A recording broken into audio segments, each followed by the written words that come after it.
Alors, analysons ce qu'on doit faire ici. On doit à la fois rétrécir l'écart qu'il y a entre les barres, puis rétrécir les barres en elles-mêmes de façon graduelle, faire des escaliers comme ça, et puis tourner légèrement notre bouton.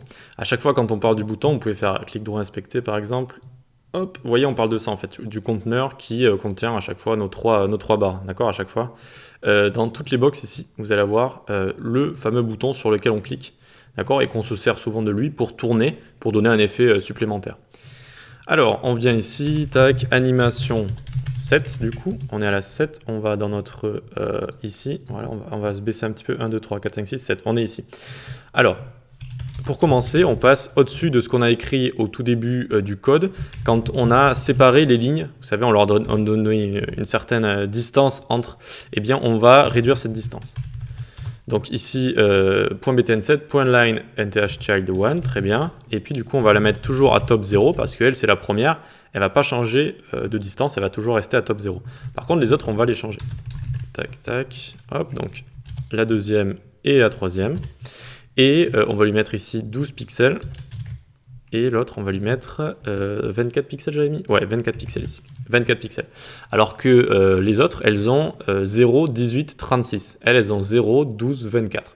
Donc à chaque fois, il y a 12 pixels entre, alors que les autres, elles ont 18 pixels. Ok, donc ça nous donne comme ça un menu plus rapproché, qui peut être assez sympa aussi, notamment quand on va faire cette animation. Maintenant, on va changer les lignes. Donc .btn.active. Quand on aura cliqué dessus, ligne nthchild1, ok, on leur met une width, donc la première une width de 30 pixels, d'accord. Donc regardez, hop, alors, ça n'a pas fonctionné, btnactive.ligne nthchild1, ah oui, j'ai pas mis btn7 ici, btn7, hop, du coup la première va rétrécir jusqu'à 30 pixels. On va pouvoir faire de même avec les autres, tout en montant légèrement à chaque fois la width, donc 40 pixels et 50 pixels. Hop, 50 pixels.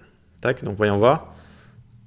Normalement, ça devrait marcher à chaque fois btn. Ah, mais je suis bête, je change pas ici les child, c'est sûr que ça n'allait pas fonctionner. Hop, et voilà, c'est bon, on a notre escalier, vous voyez. Hop, ça pourrait limite faire assez bien pour une animation en elle-même. Bon, elle est peut-être un petit peu trop courte, elle n'est pas encore finie. Et donc, pour terminer ici, hop, on vient ici, on fait .btn7.active, et puis on va le faire tourner tout simplement avec un transform rotate 30 degrés.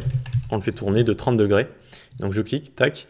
Alors malheureusement, vous voyez que ça se fait instantanément. Et nous, on aimerait qu'il y ait une petite transition. Donc on vient faire .btn7 ici. Hop, transition. All 0,4 secondes. Easy in out, comme d'habitude. Et donc là, on aura une meilleure animation. Et donc, tac, on clique. Et voilà, ça tourne en même temps que ça rétrécit. Comme ça, on a une petite animation assez sympa.